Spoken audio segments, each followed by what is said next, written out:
तमिलनाडु के मुख्यमंत्री स्टालिन चाहते हैं कि तमिल लोग शादी के तुरंत बाद ही बच्चे पैदा करें ताकि तमिलनाडु की आबादी को जल्दी से जल्दी बढ़ाया जा सके, जबकि पूरा देश चाहता है कि फैमिली प्लानिंग को और मजबूती के साथ लागू किया जाए ताकि आबादी पर जल्दी से जल्दी नियंत्रण हासिल किया जा सके। अब शादी कब करनी है, बच्चे कब पैदा करने हैं, कितने करने हैं, ये एक परिवार का अधिकार होना चाहिए था। लेकिन इस देश की बदली हुई राजनीति ने बिल्कुल ही व्यक्तिगत चीजों को भी राजनीति का ऐसा हथियार बना दिया है जिसमें पिसना सिर्फ आम आदमी को है। तो आखिर ये पूरा मसला क्या है? आखिर क्यों तमिलनाडु के मुख्यमंत्री एम.के. स्टालिन शादी के तुरंत बाद ही बच्चे पैदा करवा के तमिलनाडु की आबादी को और बढ़ाना चाहते हैं? आखिर स्टालिन पूरे देश की नीति के खिलाफ जाकर अपनी राजनीति क्यों कर रहे हैं? और आखिर स्टालिन के इस फैसले का दिल्ली की राजनीति से क्या लेना देना है? और आखिर वो कौन सा डर है जिसने स्टालिन को इस बयान के लिए मजबूर कर दिया है? आज बात करेंगे विस्तार से। नमस्कार, मैं हूं अविनाश और आप देख रहे हैं एबीपी लाइव। सियासत में थोड़ी भी दिलचस्पी रखने वाला इस बात को बखूबी जानता है कि इस देश में लोकसभा की कुल सीटों की संख्या है 543। हर राज्य की आबादी के हिसाब से इन सीटों का बंटवारा किया गया है। संविधान का आर्टिकल 82 और आर्टिकल 170 कहता है कि हर जनगणना के बाद बढ़ी हुई आबादी को प्रतिनिधित्व देने के लिहाज से एक परिसीमन आयोग का गठन किया जाएगा जो केंद्र में लोकसभा और राज्यों में विधानसभा की सीटों का पुनर्गठन करेगा। आपातकाल के दौरान इंदिरा गांधी ने संविधान में 42वां संशोधन करके साल 2001 तक के लिए परिसीमन को रोक दिया था। इसकी वजह यह थी कि दक्षिण भारत के राज्यों ने परिवार नियोजन को खूब सख्ती से लागू किया और आबादी को अच्छे से नियंत्रित किया, जबकि उत्तर भारत में ऐसा नहीं हो पाया। तो जब भी परिसीमन होता तो उत्तर भारत में लोकसभा की सीटों की संख्या बढ़ जाती और दक्षिण भारत में या तो घट जाती या फिर पुरानी ही रह जाती। ऐसे में इंदिरा गांधी ने संविधान में 42वां संशोधन करके परिसीमन की प्रक्रिया को ही साल 2001 तक के लिए रोक दिया। साल 2002 में जब परिसीमन हुआ तो वो साल 2001 की जनगणना के आधार पर ही हुआ और तब सीटों की संख्या में कोई बदलाव न करके सीटों के क्षेत्र में ही बदलाव किया गया। उसी दौरान यह भी तय कर दिया गया कि साल 2026 तक कोई परिसीमन नहीं होगा।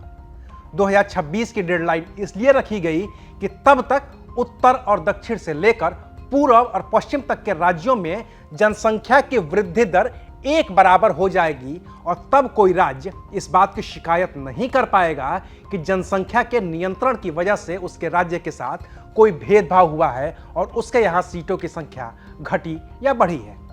तो अब उस बात को 23 साल बीत गए हैं। संविधान में संशोधन की वजह से कोई परिसीमन हुआ ही नहीं है, जबकि साल 2011 के बाद साल 2021 में होने वाली जनगणना भी अभी तक नहीं हो पाई है क्योंकि जनगणना वाले साल में कोरोना का प्रभाव था। तो अब जनगणना भी होनी है और जनगणना के बाद परिसीमन भी होना तय है। जाहिर है कि आबादी तो बढ़ी ही है और इस लिहाज से लोकसभा की सीटें भी बढ़नी तय है।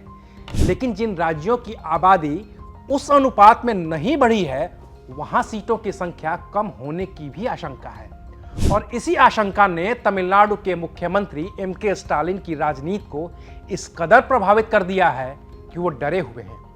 अभी तमिलनाडु में लोकसभा के सीटों की कुल संख्या है 39 और एम.के. स्टालिन को लगता है कि अगर जनगणना होती है और उसके बाद परिसीमन होता है तो तमिलनाडु के लोकसभा सीटों की संख्या 39 से घटकर 31 हो जाएगी, यानी कि 8 कम हो जाएगी। जबकि केंद्रीय गृह मंत्री अमित शाह ने साफ कर दिया है कि परिसीमन के बाद भी किसी भी राज्य की लोकसभा की सीटों की संख्या कम नहीं की जाएगी। लेकिन गृह मंत्री के इस बयान से भी एम.के. स्टालिन को डर है और वो डर है तमिलनाडु का लोकसभा में प्रतिनिधित्व कम होने का डर या कमजोर होने का डर।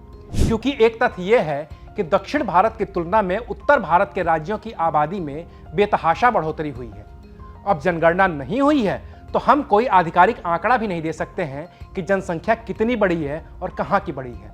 लेकिन इतना तो तय है कि जनगणना होने के बाद जब परिसीमन होगा तो उत्तर भारत के राज्यों में बढ़ी हुई आबादी के लिहाज से लोकसभा की सीटों की संख्या भी बढ़ानी ही पड़ेगी और तब तमिलनाडु के सांसदों की संख्या तुलनात्मक रूप से कम हो जाएगी। ऐसे में हो सकता है कि तमिलनाडु के सांसदों की संख्या अगर कम 9 भी हो तो वो 39 की 39 ही रह जाएगी, या बहुत होगी तो बढ़कर 40 या फिर 41 हो जाएगी।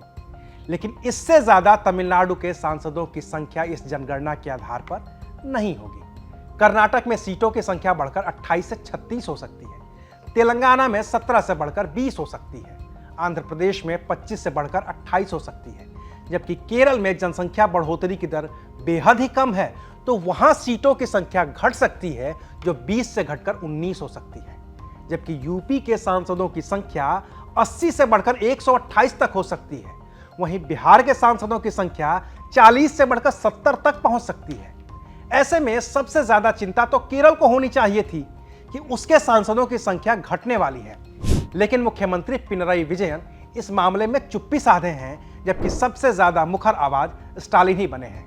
लिहाजा वो चाहते हैं कि जिसने भी शादी कर ली हो या कर रहा हो वो शादी के तुरंत बाद ही बच्चे पैदा कर ले, ताकि जब जनगणना शुरू हो तो तमिलनाडु की आबादी बढ़ी हुई दिखे और बढ़ी आबादी के जरिए उनके राज्य को और ज्यादा सांसद मिल सके, ताकि दिल्ली में उत्तर और दक्षिण का बैलेंस बना रहे। बाकी तो नई संसद भी बढ़े हुए सांसदों के लिए तैयारी है, क्योंकि नई संसद भवन में लोकसभा की सीटों की संख्या 888 है, जबकि राज्यसभा में भी सीटों की संख्या बढ़ाकर 384 रखी गई है, ताकि जब परिसीमन हो और सांसदों की संख्या बढ़े तो सत्र के दौरान सांसदों को बैठने के लिए जगह की कोई कमी न हो। और रही बात उत्तर बनाम दक्षिण की, तो अनुमान तो यही है कि दक्षिण भारत में अभी जो कुल लोकसभा की सीटों की संख्या 129 की है, और जिसमें आंध्र प्रदेश, तमिलनाडु, केरल, कर्नाटक और तेलंगाना है, परिसीमन के बाद उनकी कुल संख्या 184 तक हो सकती है, जो पुराने से 55 ज्यादा होगी। वहीं उत्तर में अभी जो लोकसभा सीटों की कुल संख्या 216 की है, और जिसमें उत्तर प्रदेश, राजस्थान, मध्य प्रदेश, बिहार, झारखंड, हरियाणा, छत्तीसगढ़ और दिल्ली शामिल हैं, परिसीमन के बाद उनकी कुल संख्या 398 तक हो सकती है, जो पुराने से 182 ज्यादा है। तो शायद अब आपको स्टालिन का डर और जल्दी बच्चे पैदा करने वाले बयान की पूरी तस्वीर साफ हो गई होगी। बाकी तमिलनाडु के उत्तर भारत से विरोध की और भी 2 बड़ी कहानियां हैं। एक कहानी भाषा की है और दूसरी धर्म की। इस पर बात अगले वीडियो में। तब तक देखते रहिए एबीपी लाइव। शुक्रिया।